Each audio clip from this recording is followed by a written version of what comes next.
Now, I personally think it's important for us to have the stories in the Bible. I think it's important that each day you read a story out of the Bible or a verse or something to keep you balanced. It is what we call at Baptist Church having your quiet time.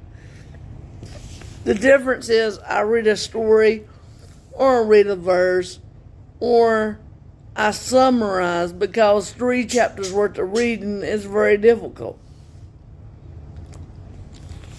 And I summarize the stories when they're very long. It's difficult to read every verse for 3 or 4 chapters to y'all. So rather than now do that, I summarize what I've read.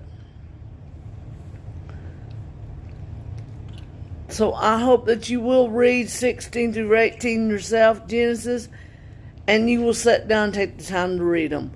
It is a story of how Abraham has 2 sons.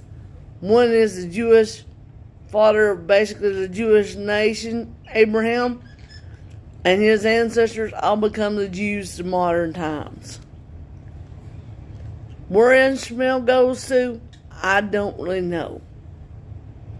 I have heard rumors, I have heard stories, but I shall not repeat said stories, because I try to keep this biblically accurate and true to the Bible, the way it is wrote in the Bible, the best I can.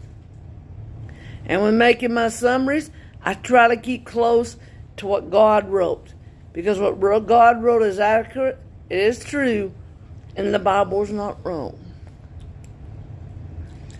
It is Jewish and it is Christian authors who write these stories that I read you, or I tell you, or I summarize to you. Moses is the author of Genesis. He was a prince in a palace. He was a Hebrew by birth. And he was also a great leader who went on to have the 10 Commandments. Now, most people forget about the rest of Genesis, and they skip you straight up to the 10 Commandments.